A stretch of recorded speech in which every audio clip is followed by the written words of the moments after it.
பிரதி solicitor general Angelo வான்ஹோர்ன் சாட்சி விசாரணையை நடத்தியதுடன் கடந்த 15 வருட கால பகுதியில் நிலக்கரியின் தரம் தொடர்பாக அவ்வப்போது எழுந்த பிரச்சினைகள் குறித்தும் இதன்போது கேள்வி எழுப்பினார். நிலக்கரி இறக்குமதி செயல்முறையின் போது ஏற்றப்படும் துறைமுகத்திலிருந்து இறக்கப்படும் துறைமுகம் வரை நிர்ணயிக்கப்பட்ட தரப்பண்புகளை பூர்த்தி செய்வதில் லக்விஜி நிலக்கரி மின் உற்பத்தி நிலையத்தின் பங்களிப்பு குறித்தும் ஜனாதிபதி ஆணைக்குழுவினால் அவதானம் செலுத்தப்பட்டது.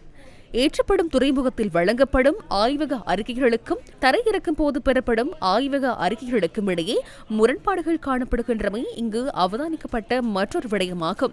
ஆரம்ப கட்டத்தில் சீன அதிகாரிகளினால் நிர்ணயிக்கப்பட்ட நிலக்கரி தரநிலைகள் பின்னர் மாற்றியமைக்கப்பட்டமை, நிலக்கரி விநியோக நிறுவனங்களுக்கு பணம் செலுத்தும் முறைமை மற்றும் தரத்தை பரிசோதிக்கும் ஆய்வக செயல்முறையின் போது அதிகாரிகள் எதிர்கொள்ளும் பிரச்சினைகள் குறித்தும் ஜனாதிபதி ஆணைக்குழுவின் முன்னிலையில் விடயங்கள் முன்வைக்கப்பட்டன. உயர் நீதிமன்ற நீதியரசர் கிஹான் குலதுங்கவின் தலைமையில் நிலக்கரி கொடுக்கல் வாங்கல் குறித்து விசாரணை நடத்தும் ஜனாதிபதி ஆணைக்குழுவின் ஏனைய உறுப்பினர்களாக மேன்முறையீட்டு நீதிமன்ற நீதிபதி ஆதித்ய பட்டபந்தியே மற்றும் மேல் நீதிமன்ற நீதிபதி சஞ்சீவ சோமரத்ன ஆகியோர் செயற்படுகின்றனர்.